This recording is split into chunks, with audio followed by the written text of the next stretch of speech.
Coalition forces in Syria have deployed M2A3 Bradley fighting vehicle to secure the perimeter of an undisclosed location in northern Syria on December 14th.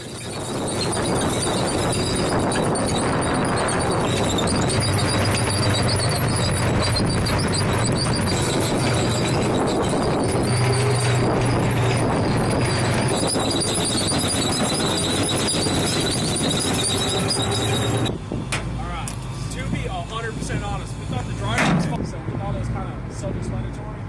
Yeah, nobody told me. And then we went to another crash.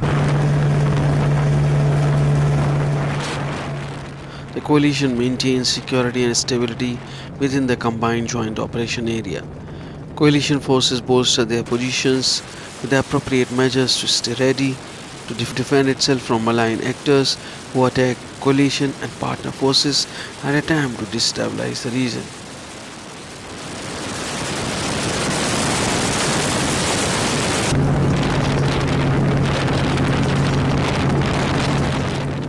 Coalition forces are stationed in Syria and conducting Operation Inherent Resolve. Less than a week ago, Bashar al-Assad fled Syria, ending more than 5 decades of dictatorship. Syria has changed more in less than a week than in any week this last half-century. Shortly after Assad's fall, I set out a set of principles essential to delivering on the aspirations of the Syrian people, who, for the first time in most of their lives, now have the prospect of shaping their own future. I returned to the region this week to build consensus around those principles with key partners. Today, the United States and our partners in the region have agreed on a set of shared principles to guide our support for Syria and its people going forward.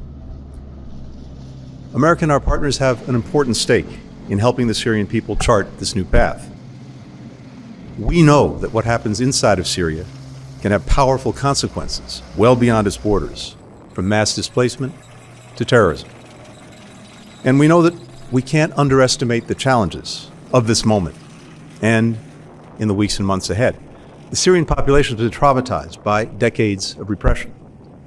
Throughout its rule, the Assad regime stoked tensions among ethnic and religious lines to divide the Syrian people. After more than a decade of conflict and many decades of corruption, humanitarian needs of the people are massive. ISIS and other terrorist groups still maintain presence in Syria and want to use this period of uncertainty to try to regain a foothold. No one understands these challenges better than the Syrian people themselves. And Syrians know that they're going to need support from their neighbors and from the international community to meet these challenges. In this region and elsewhere, we've seen how the fall of a repressive regime can swiftly give way to more conflict and chaos, how the shoes of one dictator can be filled by another, or how interference by an outside country can be thrown off only to be replaced by another. That's why it's so important that we and our partners came together today to agree on principles that will guide our efforts to help the Syrian people meet these challenges and build the inclusive, non-sectarian, peaceful, and sovereign state that they want. Our message to the Syrian people is this: we want them to succeed, and we're prepared to help them do so. Today's agreement sends a unified message to the new interim authority and parties in Syria on the principles crucial to securing much-needed support and recognition, which we've reflected in a joint communique that should be issued very shortly. We agreed that the transition process should be Syrian-led and Syrian-owned and produce an inclusive and representative government. The rights of all Syrians, including minorities and women, should be respected. Humanitarian aid should be able to reach people who need it. State institutions should deliver essential services to the Syrian people. Syria should not be used as a base for terrorist groups or others who threaten Syria's people, its neighbors, or the world. Chemical weapons stockpiles should be secured and safely destroyed. Syria should have peaceful relations with its neighbors. Relevant organizations should have access to facilities that can help determine the fate of missing Syrians and foreign nationals, and eventually hold abusers accountable.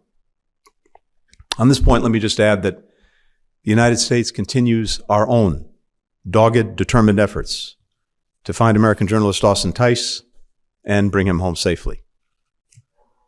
Now, no one has any illusions about how challenging this time will be, but there's also something incredibly powerful at work. A Syrian people determined to break with the past and shape a better future. Look at what we've seen over the past few days, what the world has seen.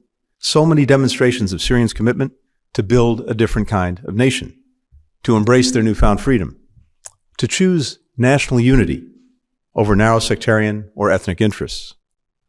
We see it in people who came out to mosques and public squares around Syria for Victory Day celebrations, including the thousands who packed into Damascus's Umayyad Mosque. We see it in the thousands of Syrian families of disappeared people trying to help one another find missing loved ones. We see it in the SDF raising the flag of the Syrian revolution. We see it in the local volunteer groups that have sprung up all throughout Syria to clean streets, to deliver bread and medicine to those in need. We hear it in the Syrians in the streets singing, "Hold your head high. You are a free Syrian." All of this was unthinkable just a week ago, and it does speak to the promise of this moment. We're determined to work with the Syrian people to shape a future that lives up to that promise. Today's agreement produced real progress toward that shared goal. So on the SDF, first we have the urgency of now, and the urgency of now is to make sure that the success that we've had over the last years in ending the territorial caliphate of ISIS, making sure that ISIS was in a box and stays there, that remains a critical mission. And the SDF is playing a critical role in pursuing that mission, a critical role, among other things, in securing the detention facilities that hold 10,000 or so foreign terrorist fighters, and also helping to repatriate them to their countries of origin. So, as I've discussed with our colleagues in Turkey and discussed with others, it's very important in this moment that it be able to continue in that role, because this is a moment of vulnerability in which ISIS will seek to regroup, taking advantage of the transition in Syria. Over time, of course, we hope to see a Syrian state emerge, one that is fully representative, that's non-sectarian, that's inclusive, that can bring together all parts of the Syrian community, including, for example, in its in security forces. That's a goal. That's, I think, what everyone in Syria would want to see happen, is a country that comes together. How that happens, how the country is organized, those are obviously decisions for Syrians to make, for all communities to participate in making those decisions. But that's going to be a process that unfolds over time.